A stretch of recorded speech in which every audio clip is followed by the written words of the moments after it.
Think you've seen all the dragons in House of the Dragon? Think again.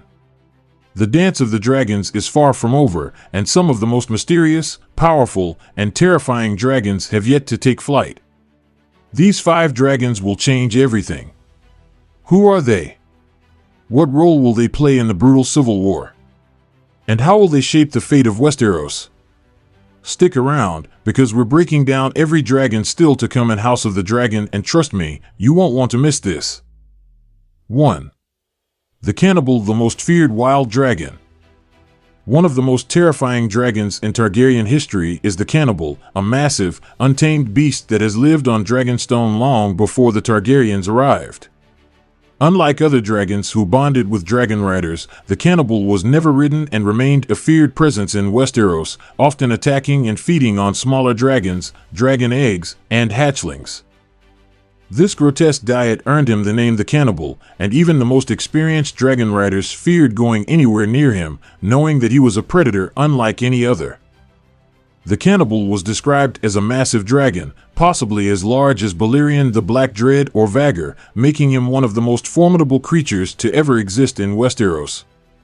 His scales were pitch black, darker than the night sky, giving him an imposing and almost demonic appearance. Unlike other dragons, whose eyes often gleamed with intelligence and a connection to their riders, the Cannibal's eyes were wild and untamed, reflecting a creature that had never known human control. He was a true force of nature, existing outside the Targaryen legacy of dragon riding, and his presence alone made him a terrifying legend among the inhabitants of Dragonstone. One of the most fascinating aspects of the Cannibal's existence is the mystery surrounding his origins. While most dragons in Targaryen history were descendants of Valyria's mighty beasts, the Cannibal was said to have already been living on Dragonstone before the Targaryens arrived in Westeros. This suggests that he may have been one of the last remnants of Valyria's lost dragons, a creature that survived the doom and found refuge in the mountains of Dragonstone, where he continued to exist long after his kin perished. If this theory is true, it would make the Cannibal one of the oldest living dragons in history, possibly even older than Balerion himself. Unlike other wild dragons such as Sheepstealer and Grey Ghost, who at least tolerated the presence of humans or attempted to avoid them, the Cannibal actively hunted and attacked other dragons, making him one of the most feared creatures in Westeros. Dragonseeds, Targaryen bastards and commoners with Valyrian ancestry who sought to claim a dragon during the Dance of the Dragons dared to approach Sheepstealer and Grey Ghost in attempts to tame them, but none ever attempted to approach the Cannibal. Even the most ambitious and reckless dragonseeds understood that trying to claim the Cannibal would be suicide. Unlike other dragons, who could be tamed with patience, bravery, and Valyrian blood, the Cannibal was too violent, too wild, and too powerful to ever be subdued by a human. During the Dance of the Dragons, as war raged across the realm and dragons clashed in the skies, the Cannibal remained untouched by the conflict. He did not fight for Rhaenyra Targaryen or Aegon II, he simply continued to survive in the mountains, watching as other dragons fought and died. Some believe that the Cannibal actually benefited from the war, feeding on the corpses of fallen dragons and growing even stronger. His existence during the Civil War was one of indifference, as he remained an untamed entity that refused to be drawn into the affairs of men. Despite his terrifying reputation, the Cannibal is one of the few dragons to have survived the war, as he was never involved in any battles and simply remained in hiding. Unlike the Targaryen-bred dragons, who were either killed in combat or hunted down by those who feared them, the Cannibal's ability to evade capture ensured that he remained a ghostly presence on Dragonstone, his fate unknown.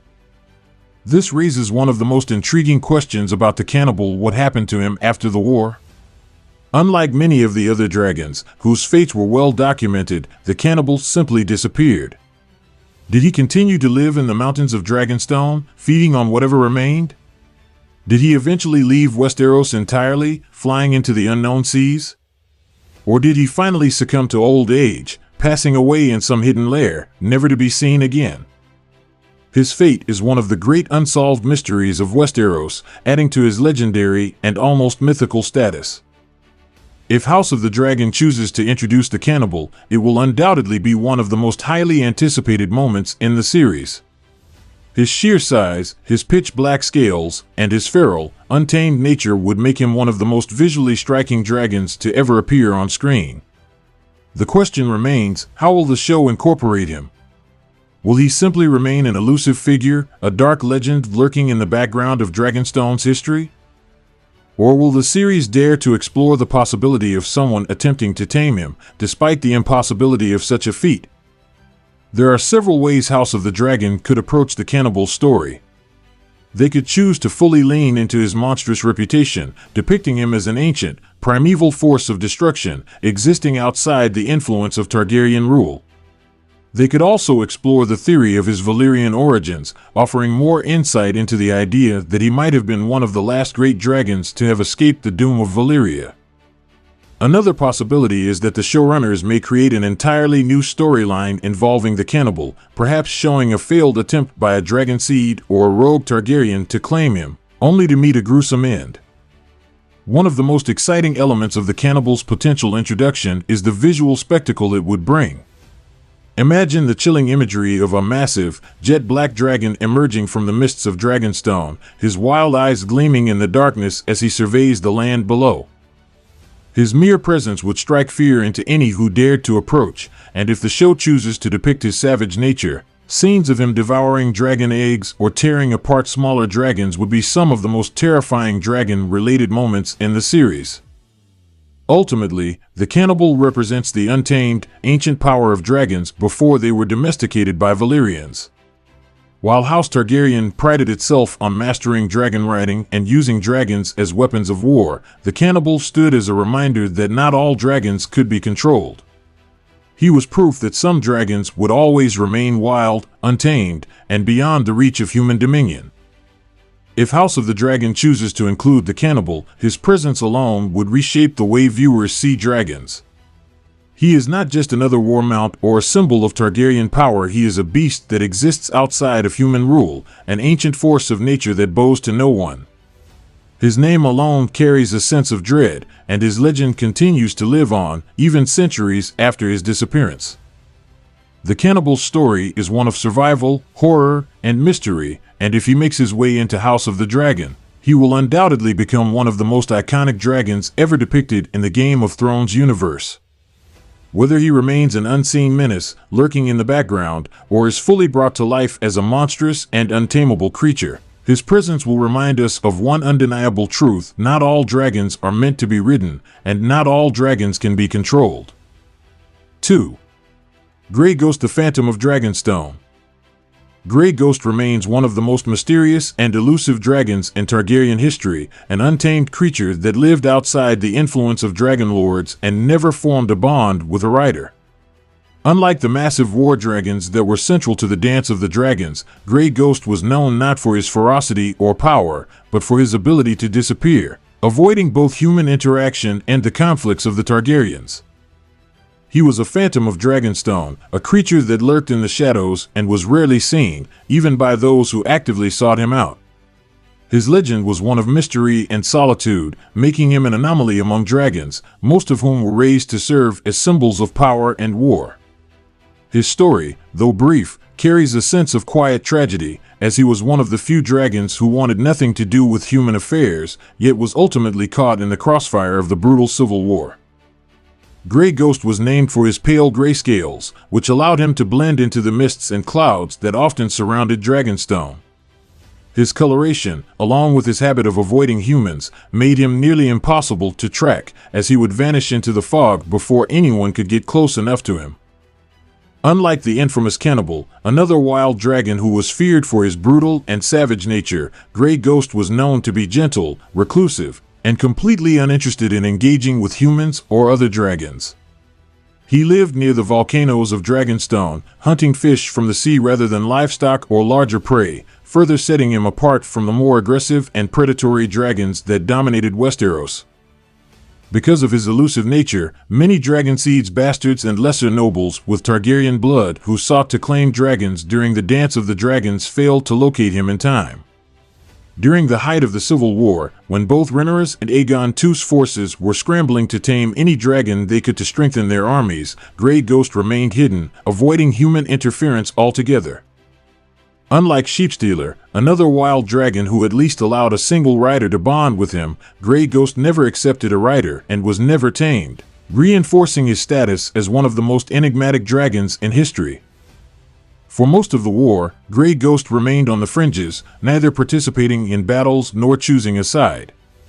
While other dragons were engaged in aerial combat, setting fire to armies, castles, and fleets, Grey Ghost continued to dwell on Dragonstone, living in solitude and avoiding the destruction unfolding across the realm.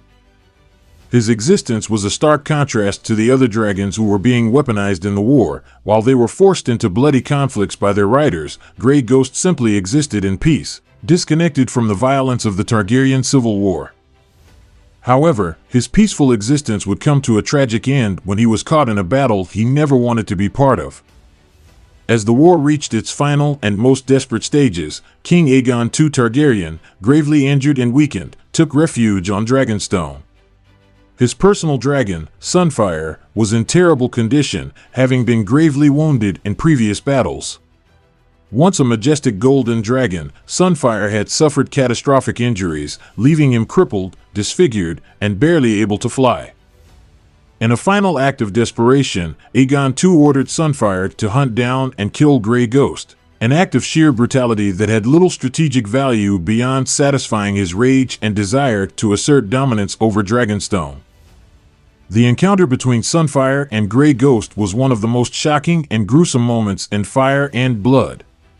Grey Ghost, having spent his life avoiding conflict, was completely unprepared for the attack.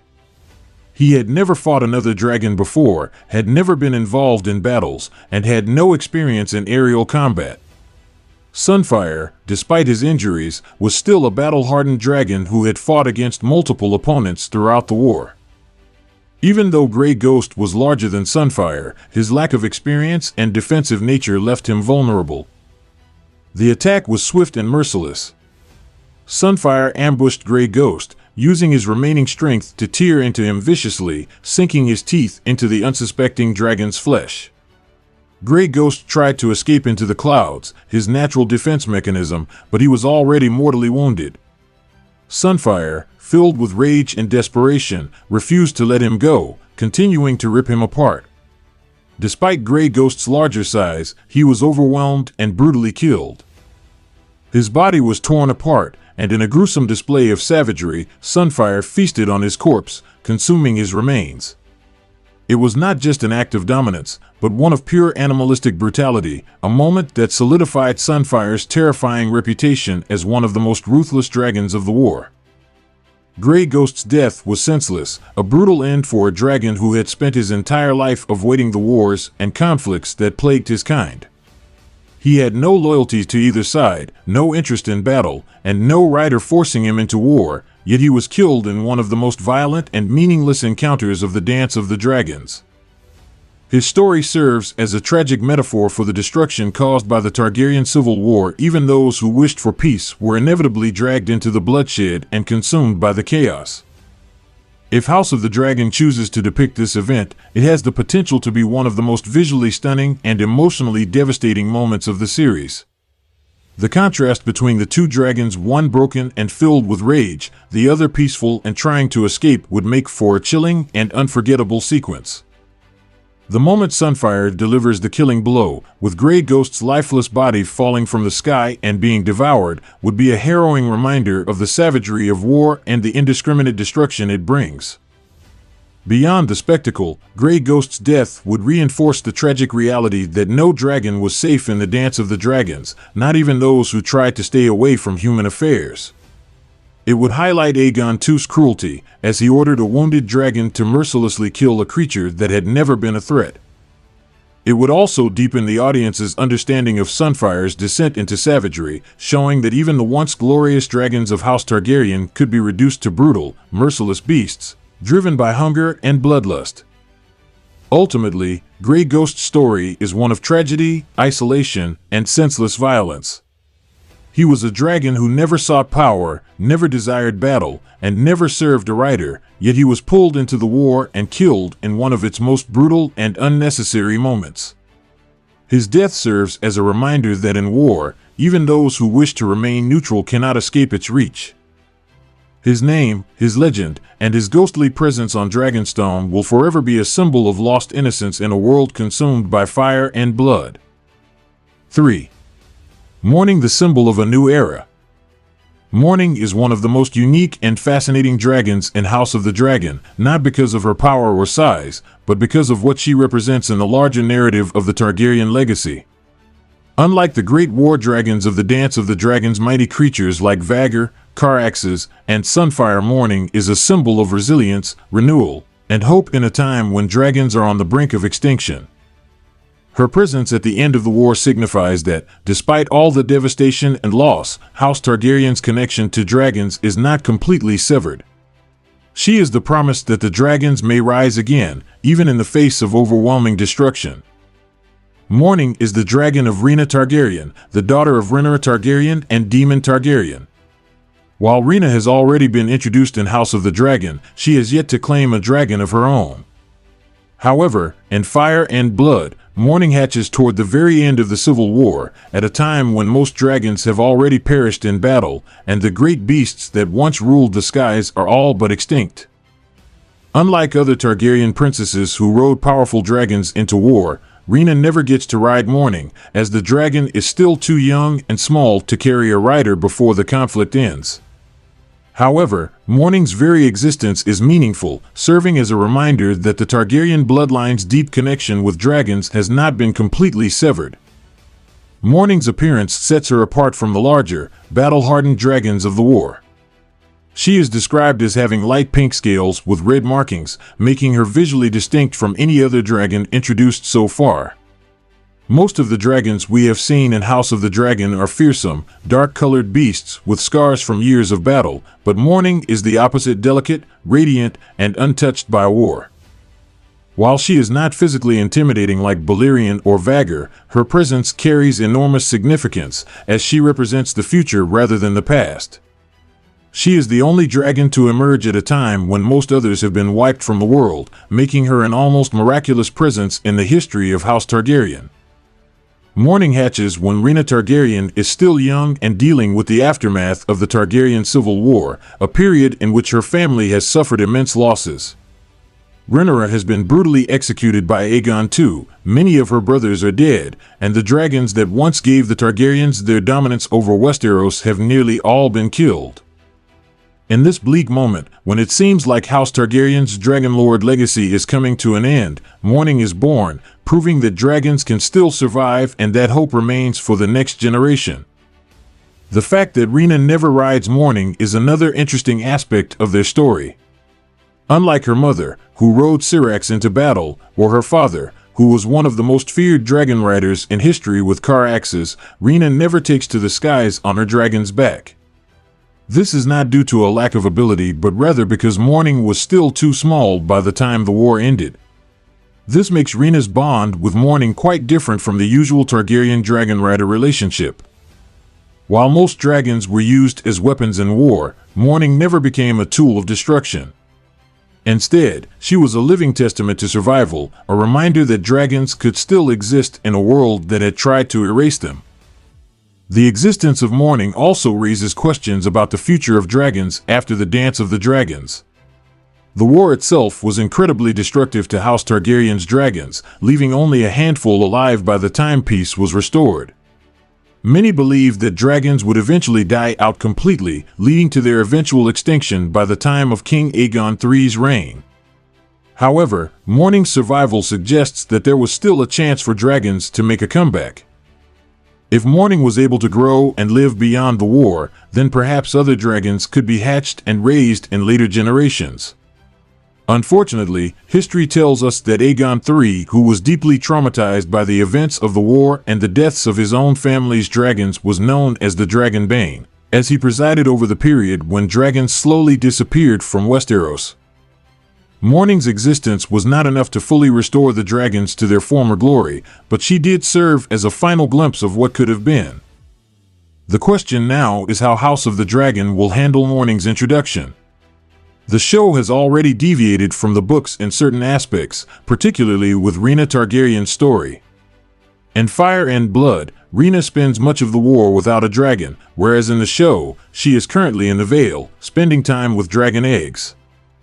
This could hint that the series may introduce mourning earlier than expected, possibly showing Rena's bond with the young dragon before the war reaches its final, most devastating phase. By doing so, the show could flesh out Rena's character and give her more agency, making her story more meaningful in the grand scheme of the Targaryen legacy. If House of the Dragon chooses to show mornings hatching on screen, it could be one of the most emotional and visually stunning moments in the series. After seasons of witnessing dragons dying in brutal battles, being slaughtered by angry mobs, or fighting each other to the death, seeing a newborn dragon emerge from its egg amidst the ruins of the war would be a powerful image. It would serve as a contrast to the destruction that has come before, signaling that even after so much death, something new can still be born. This would be an especially poignant moment for Rena, who has spent much of her life living in the shadows of her dragon rider family, watching her relatives bond with powerful creatures while she remained without a mount. Morning's hatching would finally give her a dragon of her own, even if she never gets to ride her. Morning's existence also ties into the broader themes of House Targaryen's rise and fall. The Targaryens built their empire on the backs of dragons, but the dance of the dragons nearly destroyed them, both as a family and as a species. Morning's birth is a small beacon of light in an otherwise dark time, but it is also a tragic reminder that dragons will never again be as dominant as they once were. She is the last dragon to emerge from the ashes of the Civil War, but she is also one of the last dragons Westeros will ever see. In the end, Morning's story is one of hope and loss, rebirth and extinction, the last flicker of a dying flame that could have reignited the Targaryen dynasty's connection to dragons but ultimately faded away. If House of the Dragon chooses to include her, she will serve as a symbol of what was lost, a reminder that while dragons may have once ruled the skies, their time was coming to an end. Her presence will not only enrich the story of the Targaryens, but will also reinforce the tragic beauty of their history, where even in their greatest moments, they were always racing toward their eventual fall. 4. Terex, the young dragon of Joffrey Valerion. Terex, the personal dragon of Joffrey Valerion, remains one of the lesser-known but deeply significant dragons in Fire and Blood. Though he has not yet made a physical appearance in House of the Dragon, his story is one of youth, loyalty, and tragedy, ultimately serving as a powerful reminder of the chaotic and devastating consequences of the Dance of the Dragons.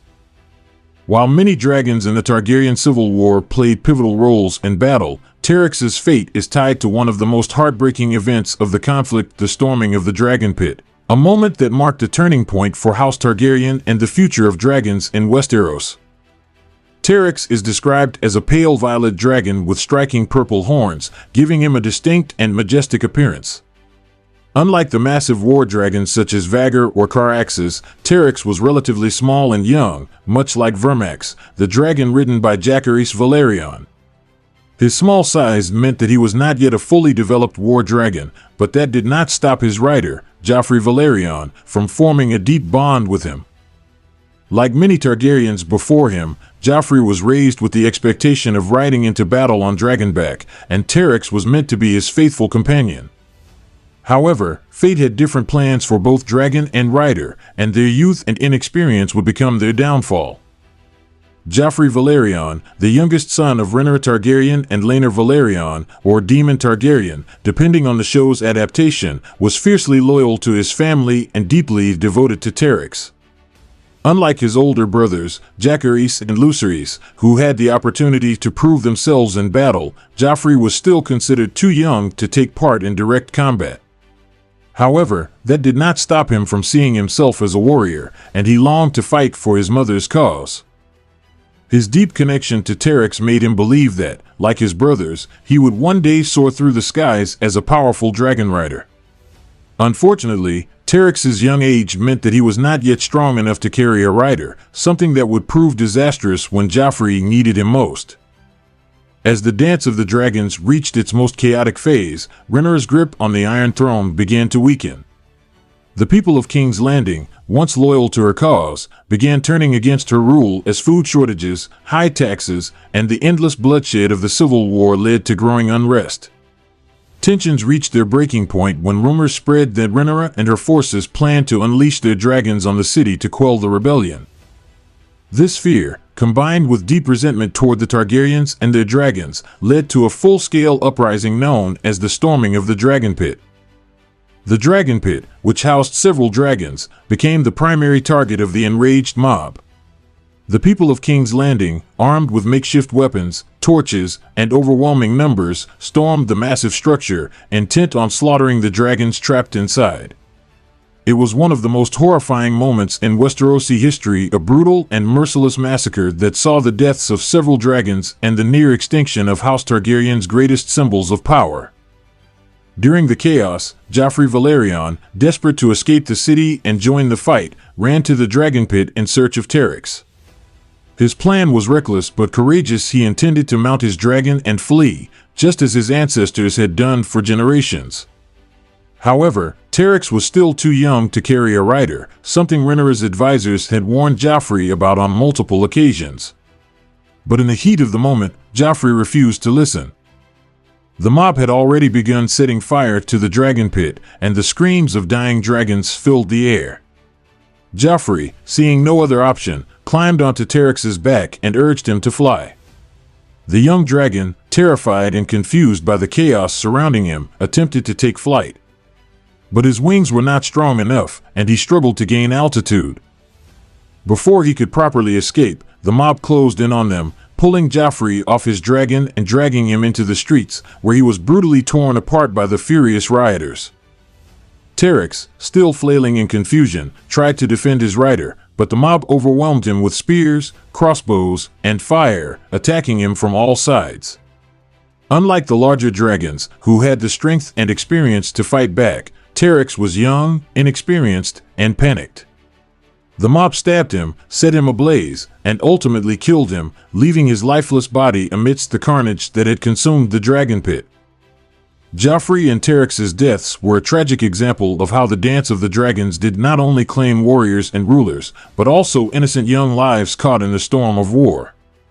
Unlike his older brothers, who died in battle or duels against enemies of House Targaryen, Joffrey met his end not at the hands of soldiers or assassins, but from the very people his family once ruled over. His death symbolized the turning tide of the war, as it became clear that the common folk no longer saw dragons as symbols of power, but as monsters that needed to be eradicated. For Rhaenyra, the loss of Joffrey was one of the many crushing blows that ultimately led to her downfall. She had already lost Lucerys, her second son, earlier in the war, and now Joffrey's violent death in the streets of King's Landing shattered what little hope she had left. The emotional toll on her was devastating, and her once unyielding determination to claim the Iron Throne began to waver. Terex's story, though short-lived, is one of loyalty, desperation, and the tragic consequences of war. Unlike the great dragons who dominated battlefields, he was a victim of circumstances beyond his control. His young wings were never meant to carry the weight of a war, and his end, much like Joffrey's, was a reminder that not all dragons die in glorious battles. Some perish in the fires of human rage and fear. If House of the Dragon stays true to the events of fire and blood, Terex's death will be one of the most heartbreaking and visually striking moments in the series. The showrunners have already demonstrated a willingness to depict the brutal reality of the Targaryen civil war, and the storming of the Dragon Pit will likely be a pivotal episode filled with chaos, fire, and tragic losses. Watching Joffrey's desperate attempt to escape, only to be pulled down by an enraged mob, while Terex struggles to lift off, will be a gut-wrenching scene. The visual of the young dragon panicking, flailing, and ultimately succumbing to the mob's relentless attack will be one of the most tragic depictions of a dragon's death in the series. Terex may not have been a war dragon or a key player in the Dance of the Dragons, but his story represents the senseless destruction that defined the war's later stages. His death, like that of many other dragons during the storming of the Dragon Pit, marked the beginning of the end for House Targaryen's reign as Dragon Lords. The war, which had once been about claiming the throne, had now become about survival, and the death of dragons at the hands of commoners showed that the powerhouse Targaryen once held was slipping away forever. In the end, Terex and Joffrey Valerion were two young souls who never got the chance to fulfill their destinies. They were victims of a war that had spiraled out of control, a war that consumed not only the strong and the powerful, but also the young and the innocent. Their deaths were not just losses for Rhaenyra, they were signs that the Age of Dragons was coming to an end, and the world of Westeros would never be the same again. 5. Stormcloud, the doomed dragon of Aegon the Younger. Another dragon yet to appear is Stormcloud, the dragon of Aegon the Younger, future King Aegon III. Stormcloud is named for his pale blue-gray coloration, which resembles storm clouds in the sky. Like Terex, he is small and still growing when the war breaks out. Stormcloud, the dragon of Aegon the Younger, later known as King Aegon III, is one of the most tragic figures in the history of the Targaryen Civil War. Unlike the massive, battle-hardened dragons such as Vhagar, Caraxes, and Sunfire, Stormcloud was still young when the war broke out. He had not yet reached his full strength or potential, making him one of the more vulnerable dragons in the conflict. Yet despite his youth, he played a crucial role in shaping the future of House Targaryen, and his death would leave a permanent scar on the psyche of Aegon III, a boy who would go on to become one of the most dragon-hating kings in history. Unlike his ancestors, who saw dragons as their greatest strength, Aegon would come to view them as a symbol of destruction, loss, and suffering, all because of the trauma he endured in the sacrifice of Stormcloud. Stormcloud was described as a dragon with pale blue-gray scales, resembling storm clouds before a tempest. His unique coloration set him apart from the other dragons in the Targaryen stables, and his presence was meant to be a symbol of strength and resilience for his young rider, Aegon. Despite his small size compared to the war dragons of his time, Stormcloud had a deep bond with Aegon, and though he was still growing, he remained a steadfast companion to the young prince. Aegon, who was never described as particularly adventurous or warlike, found comfort in his dragon, though he did not possess the same level of confidence in riding as some of his older relatives. Stormcloud, unlike the aggressive and battle-hardened dragons used in the war, was never meant to be a weapon. He was young, still untested, and had not yet developed the fearsome presence of the larger dragons that had already shaped the course of history. As the war progressed, it became evident that Rhaenyra Targaryen, Aegon's mother, was losing ground in the conflict. The war had reached a point of no return, and her enemies were closing in. She knew that if she lost, her children would be the primary targets of her enemies' wrath. In a desperate attempt to protect the last hope for her bloodline, she made the difficult decision to send her two youngest sons, Aegon and Viserys, across the narrow sea to the free cities, where they would be safe from the chaos engulfing Westeros. The plan was simple: they would board a ship and sail to safety, far away from the war that was tearing their family apart. However, fate had different plans.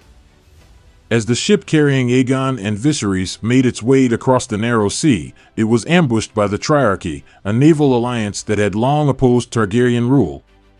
The Triarchy's forces attacked with brutal precision, launching a full-scale assault on the vessel in an attempt to capture or kill the Targaryen princes before they could escape. The air was filled with the sounds of battle-flaming arrows rained down, piercing through the sails, while spears and bolts ripped through the wooden hull. The ship was sinking, and the brothers were in grave danger. Chaos erupted on the deck as sailors and guards fought desperately to fend off the attackers, but it was clear that they were overwhelmed. With the ship burning around them, Aegon had only one option left: Stormcloud. In a desperate attempt to escape the carnage, Aegon climbed onto Stormcloud's back. Though still young and inexperienced, the dragon instinctively knew the danger they were in. With no other choice, Aegon took flight, leaving behind his younger brother Viserys, who was either captured or lost in the chaos. This moment would haunt Aegon for the rest of his life, as the guilt of abandoning his brother weighed heavily on him. Even though it was not his fault, and he had no means of saving Viserys in that moment, the memory of that day would never leave him. Stormcloud struggled to ascend as arrows and bolts continued to rain down on them. The young dragon, already wounded from the assault, pushed himself beyond his limits, desperately trying to escape the carnage below. The sky was darkened by the smoke of burning sails, and the air was thick with the cries of men dying in the sea. Stormcloud flew higher, determined to carry his rider to safety, but the damage had already been done. The young dragon had sustained grievous wounds, and his strength was fading. Despite his injuries, Stormcloud managed to cross the narrow sea and reach Dragonstone, the last remaining stronghold of Rhaenyra's supporters. But by the time they arrived, he was barely alive. His once majestic wings struggled to keep him in the air, and his breathing had become ragged and pained. He had given everything he had to ensure Aegon's survival, pushing himself to the absolute limit. As he descended onto Dragonstone, he let out one final, anguished roar before collapsing to the ground. The mighty creature that had carried a prince to safety, that had endured the impossible journey across the sea, now lay dying before the very castle that should have been his sanctuary. Stormcloud never rose again. He succumbed to his wounds, leaving Aegon alone in a world that had become increasingly cruel and unforgiving. Stormcloud's death was more than just the loss of a dragon, it was the defining moment in Aegon's life. It was the event that shaped his deepest fears, his greatest regrets, and his eventual hatred of dragons. Even though he had been raised to believe that dragons were the source of Targaryen power, all he had ever seen from them was death and destruction. His mother had ridden a dragon into battle, only to die in the war. His own dragon had fought desperately to save him, only to perish in agony upon reaching safety. His childhood had been filled with fire and blood, and as he grew older, he came to see dragons not as the majestic creatures his ancestors revered, but as instruments of suffering. Aegon would later become King Aegon III, and his reign would be remembered as the era that led to the extinction of dragons. Though he never explicitly ordered their extermination, his fear and distrust of them led to their neglect, and eventually, the last of the dragons died during his rule. This was a tragic irony. He was a Targaryen king, a ruler of a house built on dragon power, yet he became known as Aegon the Dragonbane, the king who presided over the end of the creatures that had once defined his family's legacy. Stormcloud's death had planted the seed of that hatred, and Aegon never fully recovered from the trauma of that day. If House of the Dragon chooses to depict Stormcloud's final flight, it has the potential to be one of the most heartbreaking and visually stunning moments in the series. The image of a young dragon, struggling to escape a deadly ambush, carrying a terrified boy across the sky while bleeding from multiple wounds, could be one of the most powerful sequences in the show. The moment Stormcloud collapses upon reaching Dragonstone, his body broken but his mission complete, would be a defining moment for Aegon's character. It would show the true cost of the war not just in human lives, but in the sacrifices of the dragons that had been bred for centuries to serve House Targaryen, only to be caught in the endless cycle of violence. Stormcloud's death serves as a reminder that even dragons, despite their size and power, are not invincible. They are not just weapons or tools of war, they are living creatures, capable of suffering, of loyalty, of fear, and of sacrifice. Stormcloud did not die in battle against another dragon, nor was he taken down in a grand duel. He died because he was simply too young, too wounded, and too exhausted to continue fighting. But in his final moments, he had accomplished what he set out to do. He had saved Aegon. He had carried the last hope of his family to safety, and though he did not live to see what became of his rider, his sacrifice shaped the future of Westeros in ways he could never have imagined. Final thoughts: the future of dragons in House of the Dragon. With at least 5 more dragons still to be introduced, House of the Dragon will continue expanding the scale and complexity of its battles.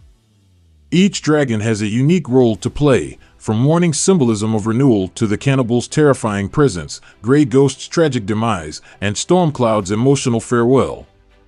These dragons will not only increase the show's visual spectacle, but also deepen its emotional stakes, as each of their fates is intertwined with the Targaryen Civil War. As the series progresses, we can expect even more epic dragon battles, heartbreaking losses, and legendary moments that will shape the legacy of the Targaryens for generations to come. House of the Dragon is far from done telling its fiery tale, and with these dragons still to come, the best is yet to come.